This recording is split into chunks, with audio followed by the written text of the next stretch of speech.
अस्सलामुअलैकुम दोस्तों। जैसे आपको पता है कि हमारे क्लास 9 की चैप्टर नंबर 2 के लेक्चर स्टार्ट है और हमने पहले 2 लेक्चर जो है ना वो रिकॉर्ड किए हैं।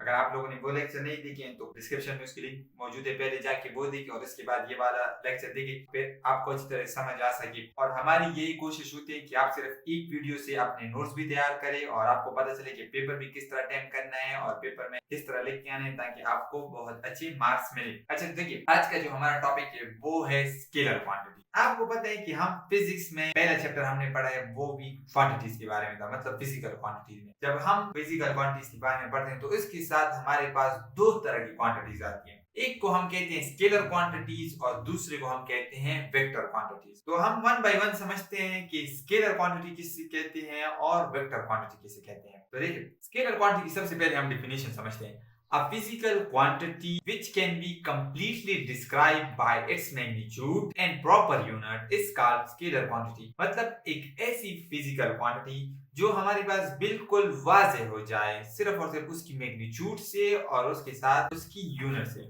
अब हम समझते हैं कि मैग्नीट्यूड किसे कहते हैं। मैग्नीट्यूड मैग्नीट्यूड मतलब अगर आप इसकी उर्दू में मान समझे तो इस मिकदार को कहते हैं। अगर मैं आपको मिसाल दे दूं, अगर आपसे कोई पूछे कि मिसाल के तौर पर दो शहरों पेशावर से इस्लामाबाद तक कितना फासला है, तो आप उनको ये बता दें कि पेशावर से इस्लामाबाद तक जो डिस्टेंस है या वो है 60 किलोमीटर मिसाल। अब ये देखिए, यहाँ पे आपने बता दिया 60 किलोमीटर। ये 60 जो है ना ये आपके पास है मैग्नीट्यूड और ये किलोमीटर जो है ना ये आपने इसकी बता दी यूनिट। अब अगर आप सिर्फ उसको इतना बता दें कि पेशावर से इस्लामाबाद तक जो डिस्टेंस है वो 60 किलोमीटर, तो उसको आपकी बात की बिल्कुल समझ आ जाएगी, उसको पता चल जाएगा कि यहाँ से यहाँ तक कितना फासला है। दूसरी मिसाल मैं आपको दे रहा हूँ कि अगर आप मिसाल के तौर पर दुकानदार के पास चले गए और उसको कहे कि मुझे 5 मीटर कपड़ा दे दे। अब यहाँ पे 5 मीटर जो है ना ये आपके पास मैग्नीट्यूड है और एम जो है ना ये आपके पास क्या है, मीटर, ये यूनिट है। आप दुकानदार को अच्छी तरीके से आपकी बात समझ आ गई कि उसको पता चल रहा है कि आप उससे क्या मांग रहे हैं। अगर आप उससे कहें कि मुझे 5 दे दे, अब वो आपसे यही क्वेश्चन करेगा ना कि मैं आपको 5 जोड़ी दे दूं या 5 दान दे दूं या 5 क्या दे दूं, 5 सेंटीमीटर दे दूं, 5 मीटर दे दूं। तो आप वो बात पूरी तरह नहीं समझेगा। तो इसी वजह से जो स्केलर क्वांटिटी है उसको डिफाइन करने के लिए यूनिट जरूरी है। तो इसकी डिफिनेशन से अब आपको अच्छी तरह समझ आ जाएगा कि फिजिकल क्वांटिटी एक ऐसी फिजिकल क्वांटिटी जिसको कंप्लीटली डिस्क्राइब करने के लिए आपको दो चीजों की जरूरत हो, एक मैग्नीट्यूड और दूसरी जो है ना प्रॉपर यूनिट। तो इसको हम कहते हैं कि ये क्या है, स्केलर क्वांटिटी। इसकी एग्जांपल क्या है, मास। इसी के साथ दूसरी जो है ना वो है लेंथ, टाइम, वर्क, एक्सेट्रा। इसी तरह बहुत सारी चीजें हैं कि आपके पास वो क्या है, वो इसमें आ सकती है। अच्छा, अब हम इसकी एक्सप्लेनेशन लिखते हैं। अगर ये शॉर्ट क्वेश्चन में आ जाए मतलब स्केलर और वेक्टर को, तो फिर यहाँ तक लेके यहाँ तक मतलब इसकी एग्जांपल तक लेके और फिर वेक्टर की डिफिनेशन कर ले। और अगर ये लॉन्ग क्वेश्चन में हो तो फिर इसके साथ ये एक्सप्लेनेशन जरूरी है। Let time of an event 30 second. मतलब हमारे पास एक कोई भी टाइम है, इवेंट है, वो कितने में खत्म होता है, 30 सेकंड में। अब यहाँ पे ये जो 30 जो है ना ये इसकी न्यूमेरिकल वैल्यू है। न्यूमेरिकल वैल्यू मतलब मैग्नीट्यूड है एंड सेकंड इसकी यूनिट है। If there is no need of, आप कोई मिसाल के तौर पर आपसे पूछे कि टाइम कितने हैं, तो आप उनको बता देते हैं कि 10 बज रहे हैं। अब आप तो ये नहीं बताएंगे 10 नॉर्थ की तरफ 10 बज रहे हैं, साउथ की तरफ बज रहे हैं। तो सिर्फ वो उनको समझ आए कि 10 बज रहे हैं। तो ये इसके साथ टाइम आपके पास जो है वो स्केलर क्वांटिटी है। यहाँ पे हमें कोई डायरेक्शन की जरूरत नहीं होती, तो इट इज अ स्केलर। और ये क्या है, ये एक scalar quantity. Scalar quantity can be added, subtracted और multiplied by simple rules of algebra. Scalar quantity जो है ना इसको आप आम अलजेब्रा की मदद से प्लस भी कर सकते हैं, मल्टीप्लाई भी कर सकते हैं, डिवाइड भी कर सकते हैं। जो हम आप अलजेब्रा यूज करते हैं, मतलब 5 + 5 10, 10 + 6, मतलब आप पहले 5 मीटर गए हैं फिर 10 मीटर गए हैं, तो इस तरह टोटल कितने गए हैं, 15 मीटर गए हैं। ये ऑन होने की एग्जांपल दिए। If I was took 20 seconds to reach school gate. अगर मिसाल के तौर पर आप 20 सेकंड ले लें स्कूल गेट तक पहुंचने में and 5 second reach to school, और 5 सेकंड ले लें अपने क्लास तक पहुंचने में, तो आपने टोटल कितना टाइम लिया। आपसे कोई पूछे तो आप उनको आसानी से साथ जमा कर सकते हैं कि पहले मैं गेट तक पहुंचने में मैंने कितने लिया, वो T1 है 20 सेकंड, और फिर T2 गेट से अपने कमरे तक पहुंचने में कितना टाइम लिया, 5 सेकंड। दोनों को प्लस कर ले, T1 + T2, तो आपके पास टोटल टाइम आएगा 20 + 5, टोटल आ जाएगा 25। अच्छा, ये था स्केलर के बारे में। मतलब ये अगर आप ऐसी तमाम क्वांटिटी जिसको डिस्क्राइब करने के लिए आपको मैग्नीट्यूड और प्रॉपर यूनिट की जरूरत है, तो इसको हम कहते हैं कि ये क्या है, स्केलर क्वांटिटी। अब हम पढ़ते हैं वेक्टर क्वांटिटी के बारे में। A physical quantity which can be completely described by its magnitude along with its direction is called vector quantity. ऐसी physical quantity जो बिल्कुल हमारे पास describe हो, वाजे हो जाए, किसके साथ, उसके साथ उसकी magnitude हो, unit हो और plus direction हो.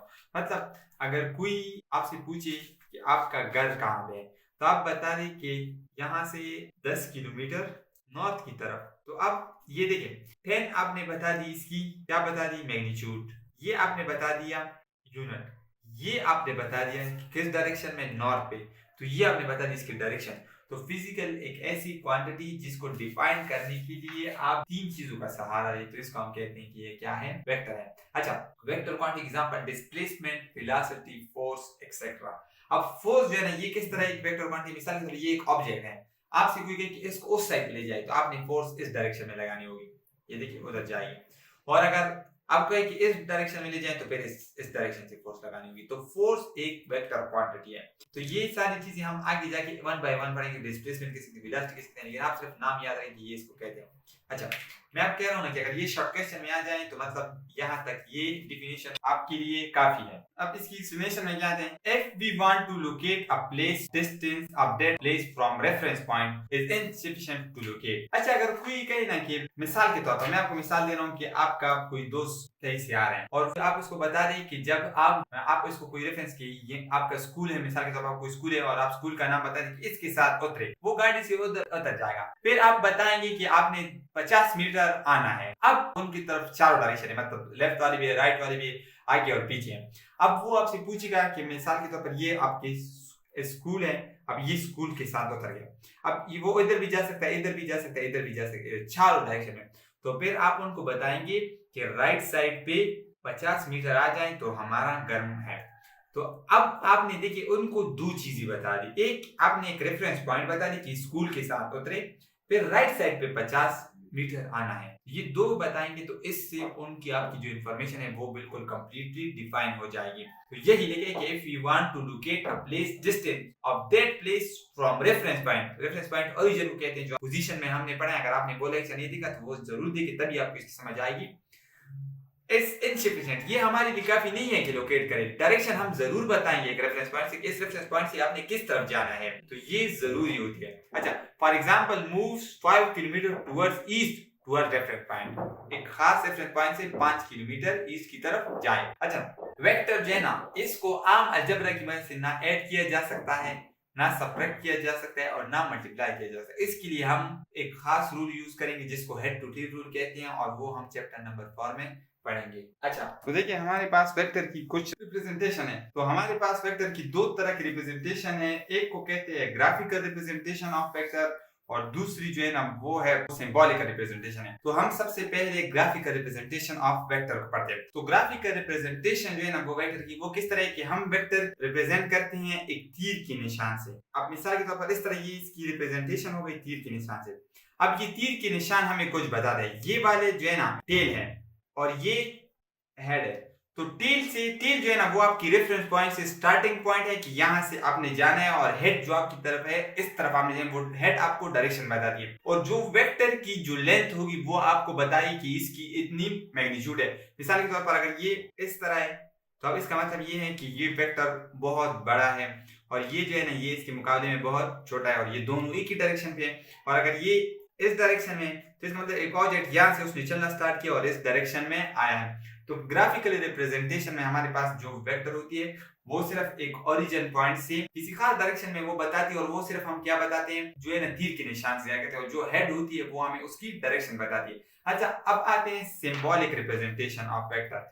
सिंबॉलिक रिप्रेजेंटेशन जो है ना वो इसकी किस तरह है. सिंबॉलिक रिप्रेजेंटेशन इसकी दो तरह की है. एक आपके पास आती है कंप्यूटर की. जब आप कंप्यूटर में काम कर रहे हो उस पे आप किस तरह लिखेंगे, तो उसमें आपको पता है कि आप जब लैपटॉप या कंप्यूटर में कीबोर्ड में आप कंट्रोल बी को प्रेस कर लेते हैं तो आपके जो लफ्ज है ना वो बोल्ड हो जाते हैं. तो बोल्ड में आप उसको बोल्ड कर लेते हैं. वो स्मॉल वाले भी बोल्ड करते हैं, आप आपकी मर्जी है जो वाले आप करते हैं. तो उसको आप बोल्ड लेटर जो आते हैं ना, सिर्फ एक लेटर, मतलब एक हो या दो हो, दो से मतलब नाम ना हो, किसी चीज का नाम ना हो, वो सिर्फ लेटर्स हो, तो उसको फिर हम कहते हैं कि ये क्या है, वेक्टर है. और हाथ से हम इसको किस तरह लिखते हैं, मतलब ज्यादातर वक्त तो हम अपने हाथ से करते हैं. हाथ से हम इसको इस तरह लिखते हैं कि इसके ऊपर या नीचे तीर का निशान डाल देते हैं.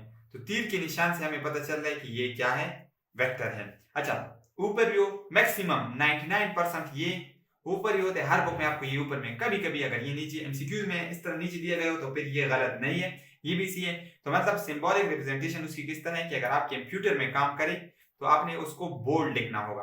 कंप्यूटर में जब आप वर्क करेंगे तो कंप्यूटर में आपने किस तरह बोल्ड लिखना होगा, और जब हाथ से आप काम कर रहे हो ना तो आपने क्या करना, लेटर लिख के उसके ऊपर या नीचे तीर का निशान डालेंगे। तो वेक्टर की हमारे पास रिप्रेजेंटेशन क्या है, दो तरह की रिप्रेजेंटेशन है, एक ग्राफिकल है और एक सिंबॉलिक है। अच्छा, आज हमने स्केलर्स और वेक्टर के बारे में पढ़ा और उसके साथ उसकी एक्सप्लेनेशन पढ़ी। अगर आपको ये वीडियो अच्छी लगी हो तो जरूर लाइक कीजिए और हमारे चैनल को जरूर सब्सक्राइब कीजिए, और इसके साथ साथ हमें कमेंट्स कीजिए कि आपको इसमें कुछ मसला हो, जो भी आप कमेंट्स करें हम फीडबैक जरूर देंगे। ओके, अल्लाह हाफिज।